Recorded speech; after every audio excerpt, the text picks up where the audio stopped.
ជម្រាបសួរប្រិយមិត្តទាំងអស់គ្នាជាទីរាប់អានចាឥឡូវនេះនាងខ្ញុំចាសូមចែកជូនដំណឹងមួយជូនទៅកាន់ប្រិយមិត្តប៉ុន្តែកុំសួរថាខ្ញុំដឹកមកពីណាហើយយើងចាំមើលទាំងអស់គ្នាទៅគឺខ្ញុំបានដំណឹងថាបន្ទាប់ពីចូលឆ្នាំចិនហើយហ្នឹងគឺនឹងអាចមានសង្គ្រាមផ្ទុះឡើងចាដូច្នេះហើយបានយើងត្រូវការសន្សំបុណ្យកុសលទាំងអស់គ្នាដើម្បីកិច្ចផុតអំពីគេហៅថាតែគ្រោះក៏បានចាឬក៏មហន្តរាយទាំងឡាយទាំងពួងដែលនឹងកើតឡើងចំពោះចាពិភពលោកទាំងមូលដោយសារតែលោភៈរបស់មនុស្សដណ្ដើមគ្នាចង់ចាធ្វើធំនិយាយមកដូចខ្លីចា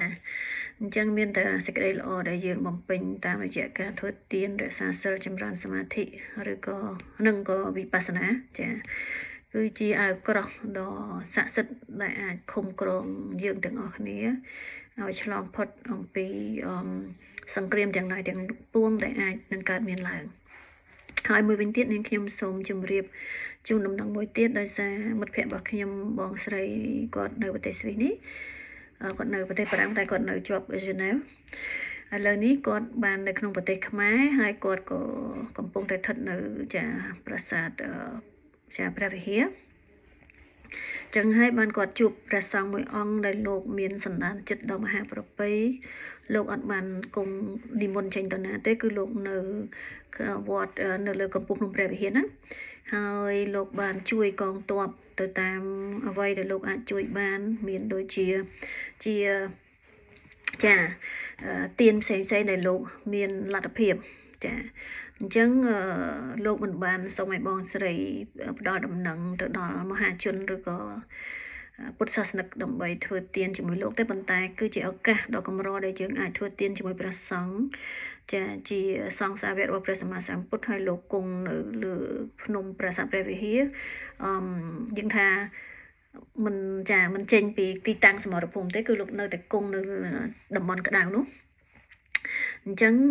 ខ្ញុំក៏ចាមានសទ្ធាជ្រះថ្លាបានចូលជាបច្ច័យចំនួន$50ដូច្នេះខ្ញុំសូមចែកជូនបុណ្យទៅកាន់បងប្អូនទាំងអស់គ្នាហើយក៏សូម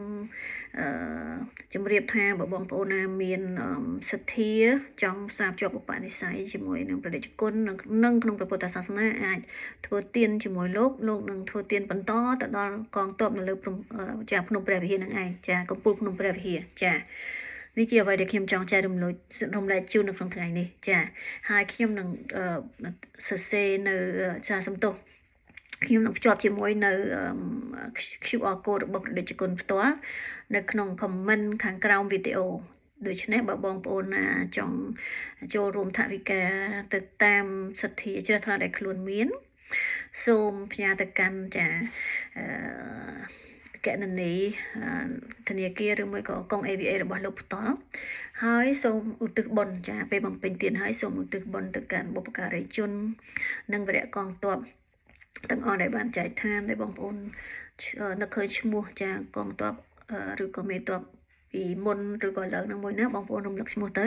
គឺអស់លោកនឹងទទួលបានយ៉ាងពិតប្រាកដហើយអស់លោកនឹងការពារចាប្រទេសខ្មែរកងទ័ពខ្មែរប្រជាជនខ្មែរឲ្យបាននៅសេចក្តីចាសុខសប្បាយចាតរៀងទៅចាអរគុណជំរាបលាបាយសូមឲ្យមានថ្ងៃល្អទាំងអស់គ្នាចាអរគុណ